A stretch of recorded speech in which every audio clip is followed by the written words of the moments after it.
Peace and blessings to you. Hope you're having a wonderful, blessed day. Welcome to the northwest of Pakistan and welcome to the local bumpy streets of Khanpur, Musa. And today I am traveling through the local streets on the back of a motorbike. I'm going to meet a fabulous friend of mine, somebody who had huge influence on me around about at the time of the millennium, a professional in his own field, an influencer of many kinds, a man of charity, someone who put a huge amount of work into Jamia Masjid, Howard Street, Bradford, into the Atal Community Association, and lots of other works as well. Ladies and gents, let's go to meet Mr. Muhammad Nawaz Khan. As I sit on the back of a motorbike, my guide today is Babu, otherwise known as Sharif Khan, and he tells me we have entered the village. It's very rural, it's fairly quiet as well.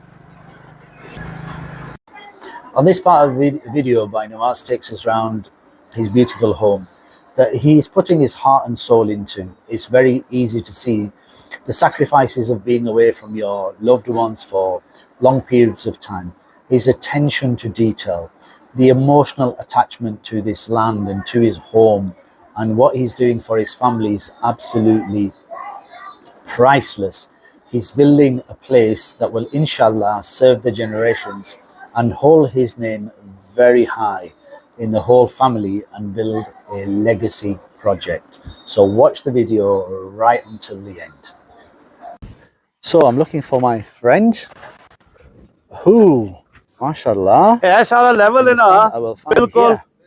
check किया ही ना सारा. He is building ये सारा उन level पे आना बिल्कुल हाँ. legacy project. And tongue level. Oh, I found him. He's just there. उत्ते तले नहीं होना check कर रहे हो ना. हाँ ऐसा check सही level mega बड़ा busy. Not doing, फर्क only ना doing लगे his ना. own projects, but doing projects in the Qabristan, doing water projects.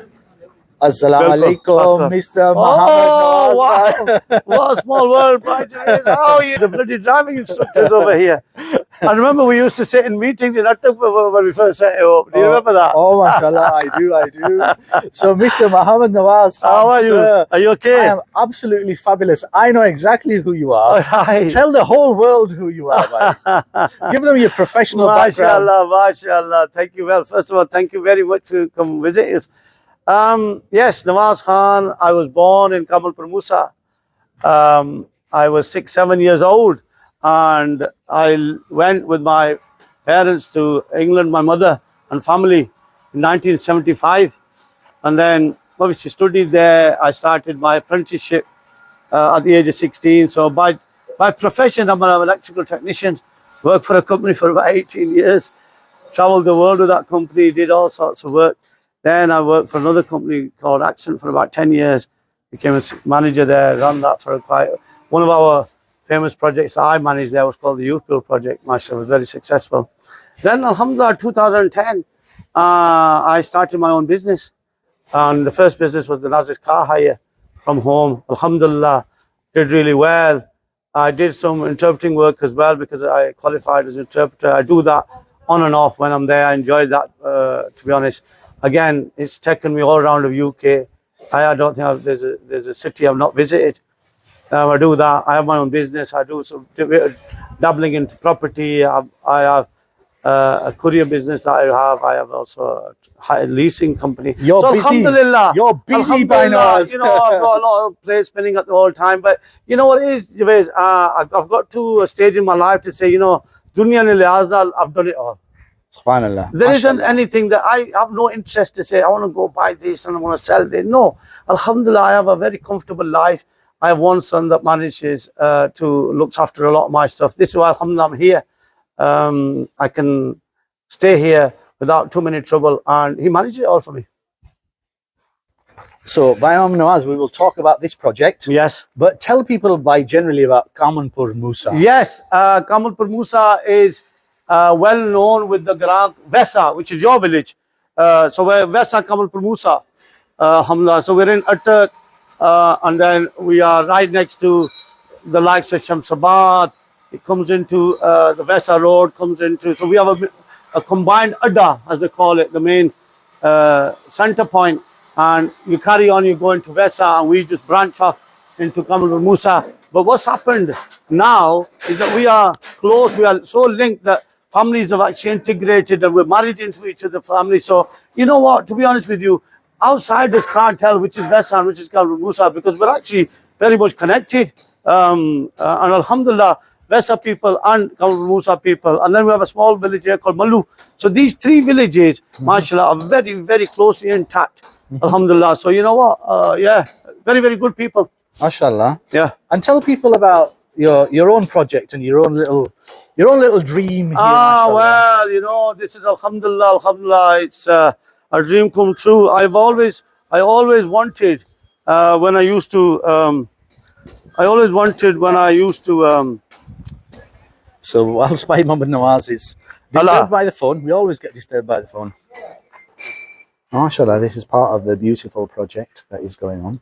Here we go, right? So, Khanpur Musa, roughly how many people would you say live in the village? Javed, look, I spent all my life in England in Bradford as you have. So I'm going to give you some round ball figures, but please nobody quote me on this, from what I've been told, okay? So we roughly have about 12 to 13, maybe 1,400 homes. Okay. Various sizes homes in Galia, in little streets and, you know, whatever. Some are open, some are closed. A lot of people are abroad. They're in England, they're in, UAE, Saudi Arabia, all over the world. People have gone out. People that are left behind are looking after their properties. You know, we've got a lot of agricultural land that people still. We are a very, very rural village. So, you know, it's developing. A lot of the developments, like myself, these are overseas people that are developing, you know, houses, homes for the families here. We've got a project going on there. These people are from Hong Kong. Family here, we know the family, related to us in some way. So look, they're my neighbors now. That house in front of there is a family from America. They bought that and then renovated and whatever some time ago. So we've got America, we've got Hong Kong, we've got UK here. So look, 3 countries in just a small, yeah. So we've got about 12, like I said, 1,300 homes. And I've been told roughly there's about 3,500 people. How close that is, I'm not too sure, but this is what I've been quoted. Sure. Yeah. Great. Yeah. Yeah. And the diaspora, even like during COVID time, the overseas populations, remitted in excess of $21.4 billion to Pakistan. Yeah. So there's a huge, there goes the phone again, there's a huge love for the motherland. Yeah. Health and safety is like out of the window, right? Yes, unfortunately, I always look at this and I think I have to turn a blind eye. I've worked in the construction sector myself for 10 years. Look, you know, no safety boots, no hard hats, nothing. And I keep saying to them, this is, you know, where have you seen this before? Right, mashallah. But you know what? I have to give it to them when they were building this. You know, I used to turn my eyes down when they used to climb up today. He's going to fall any minute. And look at that guy over there. Alhamdulillah. You know, look what he's doing. What can I say? This is how they do it. They don't know any different. And look at the scaffolding. MashaAllah. You know, the 3 branches. The scaffolding, MashaAllah. You know, he climbs up there. He's done all that like this. Look. San bhai kya hai, Mother Day, look, loving life. He hasn't got a care in the world. He's not scared, mashallah. How many British builders can do that? And we can learn from grafting from these people, can't we? You know what, Javed bhai, last year, I have to say this. When we first came here and we started digging the foundations, it was in excess of 40 degrees. At one point, it was about 45 degrees. And we had that little tree there. Can you see it? So we used to sit under that tree to get some shade, yeah? Wow. And these guys started to dig these foundations here. And I'm not joking, they were digging this, they were going down 3 feet deep, and they were going across about 2 feet or whatever it was then. And they were in this scorching heat, right? And they were picking stones up like this, yeah? Breaking them with big sledgehammer type things, smashing them into bits, and then going down into the trench and putting them on the floor. Wow. And I used to watch them from there And I'm not joking. I used to hold my back because my back used to hurt just watching them. Wow. How they did that. No machinery, nothing. Uh-huh. Manual labor with a hammer, putting stones in there. Alhamdulillah, you know, Allah give these people strength. Where they get it from, you know, they're not big bodybuilders. Look, they're all, look at the single bodies, slim bodies. You know, look at these two guys there. Look at them. To show all day long they will build that. Right? Now, how many in England can do that? Wow. And from, they don't eat, you know, big raw meat, and they have big, 20 eggs in the morning and all the rest of the rubbish that we don't have, and vitamins and everything else. They just rely on simple food all day. All they have is tea and water. Wow. Yeah. And then in the evening, if they're lucky, they'll have a couple of chapatis. But they're up in the morning. They're here every morning, 6, 7 o'clock in the morning. After Fajr, they're here. Wow. So, Bhai Muhammad Nawaz, tell me about the guest house. Well, you can see, mashallah, it's a cottage type design. Well, I never planned to build this. I never had any second house. This just happened because we gained this extra land. I gained this extra land at the back for the garden, and we had this corner space. So I spoke to the architect, and I said, look, come and put a little house in there, just talking. And he said, let me think about it. Yeah, this guest house for me. And mashallah, it was a blessing, because we call it better. We could call it a little chill house. We can call it a pad, or whatever you want to call it. It's mashallah small. It's a cottage single floor design, like a bit of a Spanish little cottage.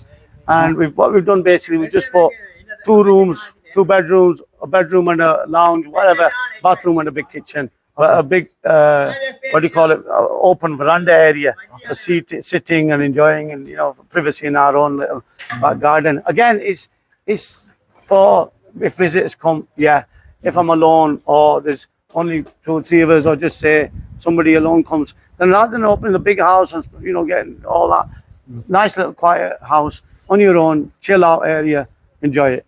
Excellent. Thank you.